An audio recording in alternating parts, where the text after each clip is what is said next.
Rainbow Pokemon cards. They used to be one of the most treasured cards you could possibly pull out of a Pokemon booster pack, but have the interest in Pokemon Rainbow cards softened a lot in the past few years? Let's take a look at some of the prices from the newer Rainbow cards versus the older Rainbow cards from the Sun and Moon block. Welcome back to the channel. This is VMAT. If you do enjoy my content, please consider subscribing and joining in all the fun we have here. We do some finance videos, we do some box openings, and some random buys. And there might be a random buy coming in the next few weeks, so stay tuned for that if you enjoy that goodwill type of content. Now, we're going to be taking a look at these Rainbow Pokemon cards. Now, we're going to take a look at some of the newer ones from like the Sword and Shield era. Then we're going to look at the older ones from the Sun and Moon era and actually compare the prices and talk about what's actually been happening on the market.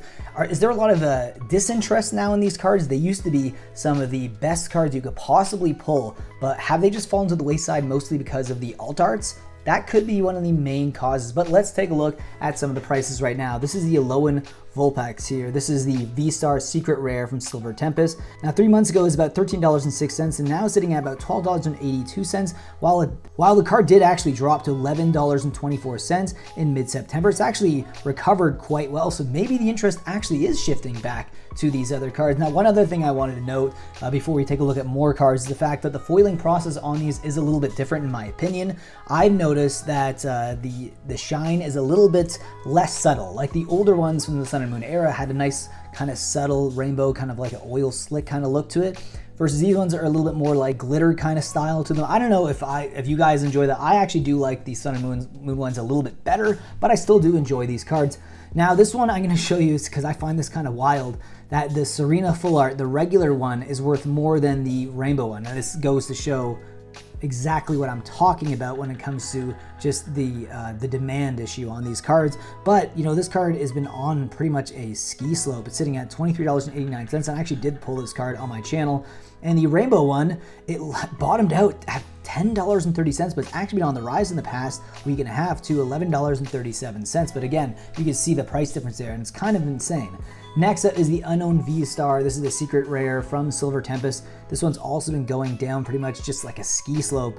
It started off at about like $9.58, now it's sitting at $6.94, so this card has dropped quite substantially.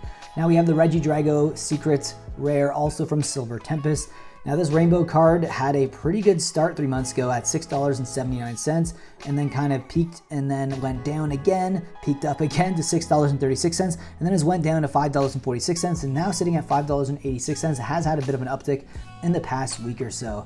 Next up is a trainer card here, Worker, and this is another one from Silver Tempest. 3 months ago, you're looking at this card sitting at about $5.14, and now sitting at $5.72. So it has been on the rise quite a lot in the past 3 months, and a lot of the trainers I think are doing a little bit better than the Pokemon. And there is some cards that have actually been on the rise, like this Blaziken VMAX here, Secret from Chilling Reign.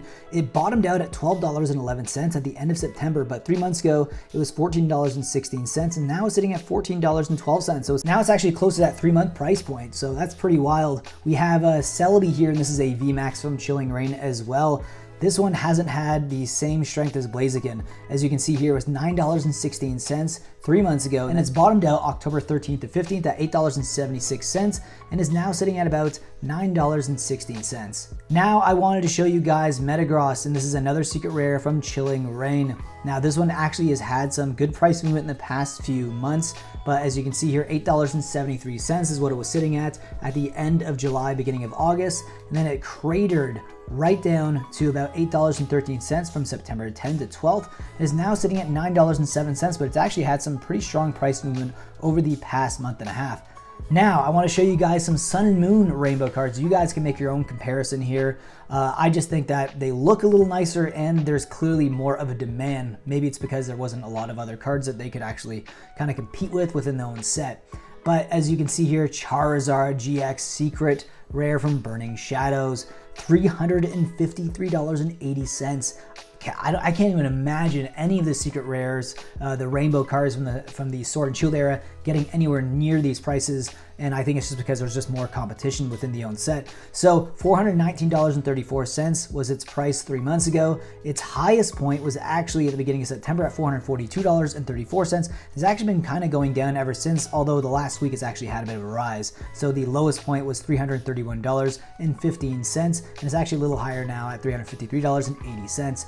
Next up here is Machamp GX, another one from Burning Shadows that's actually not had the best month and a half. 3 months ago sitting at $28.11, its highest point was $30.69, and is now sitting at $25.82.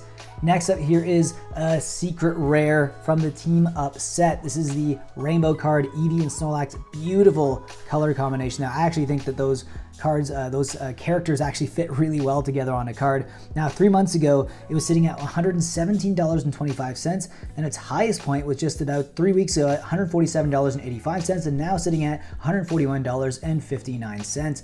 Next up here is Gengar and Mimikyu, another secret team up rare here, and it's sitting at $102.77 and has been on the rise for the past 3 months. 3 months ago, it was sitting at $92.97, so it's actually had a $10 gain in the past 3 months. Next up here is Reshiram and Charizard, one of my favorite secret rares from the Sun and Moon block. I really wish I had this card in my collection. I still haven't found it at a card shop. I'm trying to find it locally. I don't want to actually go online. It's just too easy for me to do it like that. Now it's sitting at $144.05 for its market price right now. 3 months ago, sitting at $143.86. Its lowest point was actually at the beginning of October, sitting at $143.34. Next up here is Blastoise GX from Unbroken Bonds. Currently it's sitting at $71.26 for its market price. 3 months ago it's sitting at $75.65, and its highest point was actually at the end of September at $82.52, but this card still can actually find some upward price movement. If you look at the other cards that I was just showing from the Sun and Moon block, they're definitely way more desirable than the Sword and Shield ones, at least right now. That's really up to perspective, right? So if you're seeing these prices of these cards and you're comparing them to the most expensive ones from the last few sets from the Sword and Shield era, there could be some great opportunity on the Poké market, and they're just beautiful cards if you enjoy them yourself just to collect, not just like as an investment or anything like that. First, it should be a collectible more than anything else. Now, $42.81 was its price point 3 months ago. Now, its lowest point was right at the end of August at $42, and now it's sitting at $44.50, and I also love the artwork on this one. Two of my favorite Pokemon. I love Sylveon so much. Just a beautiful, beautiful Pokemon. Now, I just wanted this to be some food for thought because it's kind of like a thought experiment for me. Is it a good time to actually enter the Pokemon market when it comes to the Rainbow cards? Because a lot of people kind of rejected them for the alt art cards, and historically, the Rainbow cards have been really good, especially for the Sun and Moon block, but that's just really all up to perspective and what you guys think, and I'd love to know your comments down below in the comment section. With that being said, guys, hope you enjoyed the video, and I will see you in the next one.